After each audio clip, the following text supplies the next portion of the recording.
ఈ నెల 13వ తారీఖు నుంచి రైతు నల్ల చట్టాలను రద్దు చేయాలని చెప్పేసి, రైతులకు కనీస మద్దతు ధర చట్టాన్ని తీసుకురావాలని చెప్పేసి నలుమూలల నుంచి రైతులు శాంతియుతంగా గత 15 రోజులుగా వాళ్ళు ధర్నాలు చేస్తూ ఉంటే నరేంద్ర మోడీ గారు వాళ్ళని చెదరగొట్టే విధంగా, వాళ్ళను అణిసివేసే విధంగా ప్రయత్నం చేస్తూ ఉన్నాడు.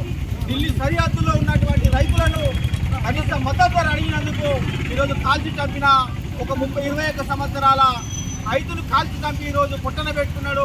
ఇది సరైన విధానం కాదని చెప్పేసి కూడా సిపిఎంఎల్ ప్రజాపంతా మాస్ లైన్గా మేము వ్యతిరేకిస్తూ ఉన్నాం, ఖండిస్తూ ఉన్నాం. ఇప్పటికైనా రైతు వ్యతిరేక నల్ల చట్టాలను రద్దు చేసి రైతులను ఆదుకోవాలని చెప్పేసి ఈరోజు మేము మాస్ లైన్గా మేము డిమాండ్ చేస్తూ ఉన్నాం. రైతులకు కనీసం మద్దతు ధర కావాలని, మద్దతు ధర ప్రకటించాలని, మద్దతు ధర చట్టాలను తీసుకురావాలని చెప్పేసి ఈరోజు వాళ్ళు సాయంత్రితంగా అడిగితే, పోయిన సంవత్సరం మీరు చట్టాలను రద్దు చేస్తామని చెప్పేసి కనీస మద్దతు ధర చట్టాన్ని తీసుకొస్తామని చెప్పేసి హామీ ఇచ్చి ఈరోజు హామీని విస్తరింపజేసే విధంగా మీరు ప్రయత్నం చేస్తూ ఉన్నారు. ఇది సరైన విధానం కాదని చెప్పేసి కూడా సిపిఎంఎల్ మాస్ లైన్గా మేము హెచ్చరిస్తూ ఉన్నాం. ఒకవేళ ఇదే విధంగా నువ్వు పనిచేస్తే రైతు ఏడ్చిన రాజ్యం, ఎద్దేడ్చిన రాజ్యం ఏ రోజు కూడా బాగుపడలేదు, నువ్వు కూడా బాగుపడవు అని చెప్పేసి కూడా నువ్వు పెట్టుబడిదారుల కొమ్ము కాస్తూ ఉన్నావు. ఆ పెట్టుబడిదారులను నిన్ను ఈ దేశం నుంచి తరిమి కొట్టే సమయం ఆసన్నమైందని చెప్పేసి కూడా ఈ సందర్భంగా మేము గుర్తు చేస్తూ ఉన్నాం.